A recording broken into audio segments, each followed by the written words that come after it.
Hey folks, Bat from AreaTheImage.com. Wanted to discuss the Nikon D500 and probably the D5 here because I think it applies to the same. When I was reading the specs after I poured through them with a fine-tooth comb, we discussed them, and it did say, and I think this was probably, I'm hoping that the new information I have here for you is correct, but Nikon did seem to indicate, that's what their specs said, that 4K UHD video was 3 minutes. And then if you dropped down to the list of all the different HD and then 720 settings, it said something about 720 HD could run for 29 minutes and 30 seconds.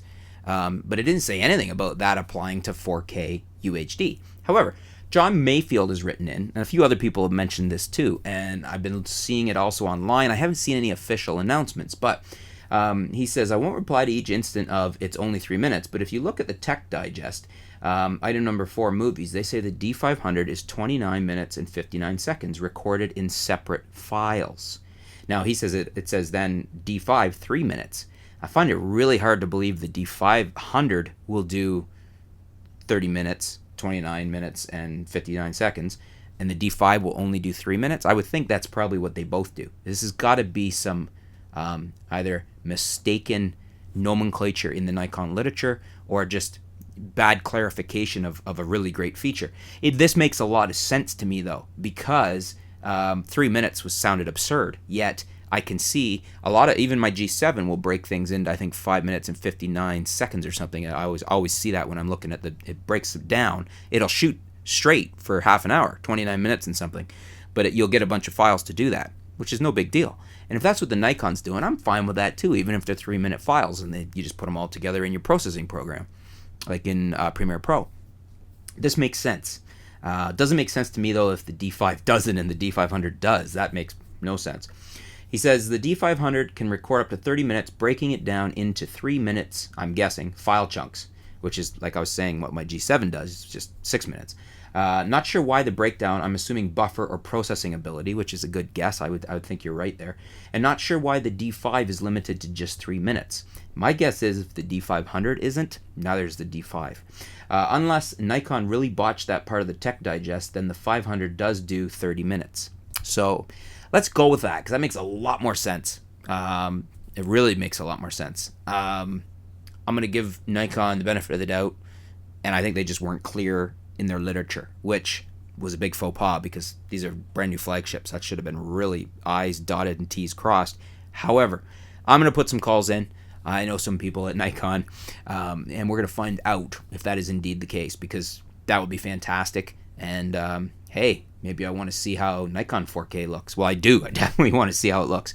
Maybe, not that I'm going to jump back right out of my Panasonic G7, but gives us some great options instead of just having to go Micro Four Thirds for good 4K, or Sony, which has other caveats.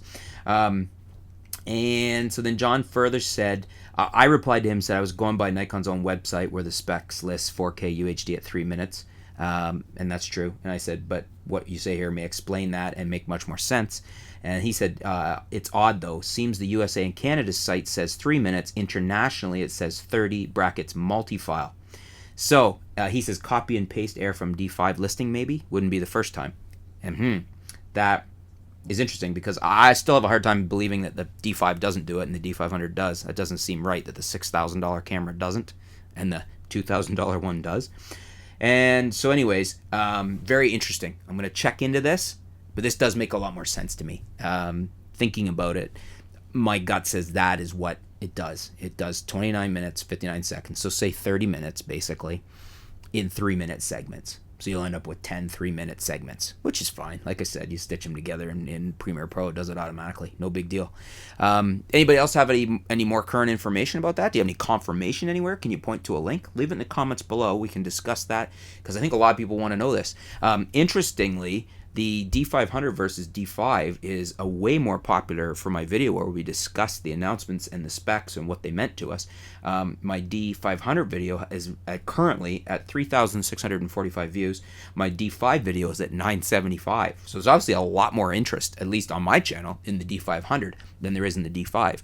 which I totally understand, because for me personally, I'm more interested. It's more my price range. It's more of a camera I would use. I've never bought the top flagship. I have no need for it. I don't shoot sports, or I don't do birding for professionally. So the D500, I have a buddy that's looking to sell his D4 to get a D500. So fantastic cameras, really great cameras. So hopefully I'll get a full confirmation. Maybe one of you guys already has one. You can leave it below. Thanks for tuning in. Stay tuned. Oh, and thanks for your input. I just clicked off that, but I think it was John that had that there. So stay tuned. We'll be back soon here at artoftheimage.com. Thanks.